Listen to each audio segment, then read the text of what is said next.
जय श्री राधे।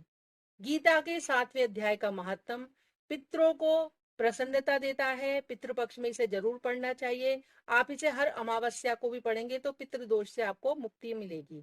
कथा इस प्रकार है। भगवान शिव कहते हैं कि हे पार्वती, अब मैं 7वें अध्याय का महात्म बतलाता हूँ, जिसे सुनकर कानों में अमृत राशि भर जाती है। अगर आपने मेरे चैनल को अभी तक सब्सक्राइब नहीं किया है तो कर लीजिए। कमेंट में जय श्री राधे जरूर लिखिए। पाटलिपुत्र नाम का एक दुर्गम नगर है, जिसके द्वार बहुत ऊंचे हैं। उस नगर में शुंककर नाम का एक ब्राह्मण रहता था। उसने वैश्यव्रती का आश्रय लेकर बहुत धन कमाया था, किंतु ना तो वो कभी पितरों का तर्पण किया करता था और न ही देवताओं का पूजन करता था। वह धन उपार्जन में तत्पर होकर राजाओं को ही भोज दिया करता था। तो एक समय की बात है, उस ब्राह्मण ने अपना चौथा विवाह करने के लिए पुत्रों और बंधुओं के साथ यात्रा की। मार्ग में आधी रात के समय जब वह सो रहा था, तब एक सर्प ने कहीं से आकर उसकी बाह में काट लिया। उसके काटते ही ऐसी अवस्था हो गई कि मणि मंत्र और औषधि आदि से भी उसके शरीर की कोई रक्षा करना असाध्य जान पड़ने लगा। तत्पश्चात कुछ ही क्षण में उसके प्राण पखेरु उड़ गए और वह प्रेत बन गया।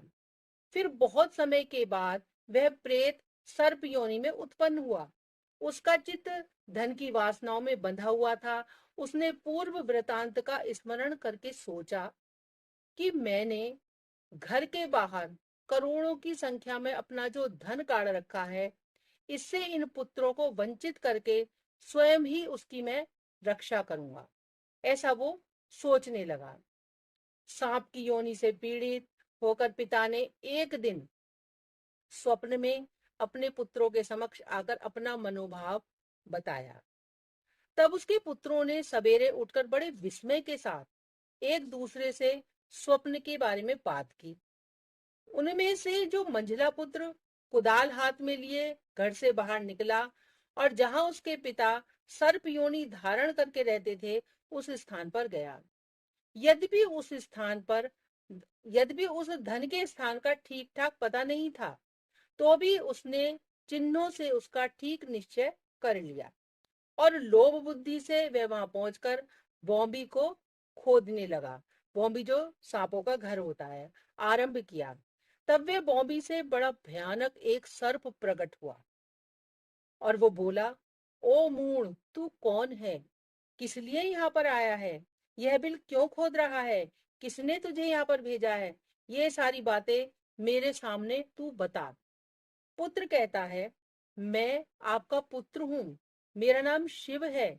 मैं रात्रि में देखे हुए सपने से विस्मित होकर यहाँ का स्वर्ण लेने के लिए कौतूहलता से आया हूँ।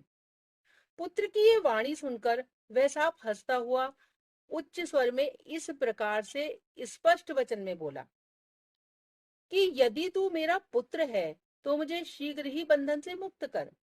मैं अपने पूर्व जन्म में गड़े हुए धन के लिए सर्प योनि में उत्पन्न हुआ हूँ। पुत्र कहता है, पिताजी, आपकी मुक्ति कैसे होगी? इसका उपाय आप मुझे बताइए, क्योंकि मैं इस रात में सब लोगों को छोड़कर आपके पास आया हूँ। पिता क्या कहता है, बेटा, गीता के अमृत में 7वें अध्याय को छोड़कर मुझे मुक्त करने में तीर्थ, दान, तप और यज्ञ भी सर्वदा समर्थ नहीं है। केवल गीता का 7वां अध्याय ही प्राणियों को जरा, मृत्यु और दुख को दूर करने वाला है। पुत्र, मेरे श्राद्ध के दिन गीता के 7वें अध्याय का पाठ करने वाले ब्राह्मण को श्रद्धा पूर्वक भोजन कराओ। इससे निसंदेह ही मेरी मुक्ति हो जाएगी। वत्स, अपनी पूरी शक्ति के अनुसार पूर्ण श्रद्धा के साथ निर्वृषि और वेद विद्या में प्रवीण अन्य ब्राह्मणों को भी आप भोजन कराना। इस तरह से पिता ने उनको बताया।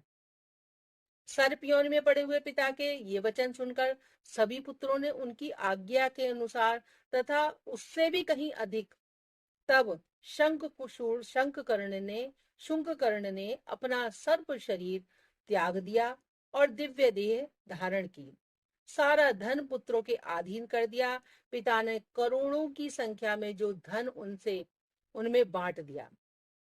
उससे वे पुत्र बहुत प्रसन्न हुए। उनकी बुद्धि धर्म में लगी हुई थी, इसलिए उन्होंने बावली, कुआं, पोखरा, यज्ञ तथा देव मंदिर के लिए उस धन का उपयोग किया और अन्नशाला को भी बनवाया।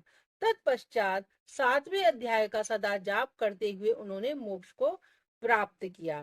तो हे पार्वती, ये तुम्हें मैंने 7वें अध्याय का महात्म बतलाया, जिसके श्रवण मात्र से मानव सब पातकों से मुक्त हो जाता है, पितरों की मुक्ति हो जाती है। इसलिए पितृ श्राद्ध के समय इस 7वें अध्याय का पाठ जरूर करना चाहिए। इससे आपके पितृ प्रसन्न होंगे और जिनकी मुक्ति नहीं हुई है वो मुक्ति हो जाएगी। जो पितृ नाराज हैं वो प्रसन्न हो जाएंगे। जय श्री कृष्ण।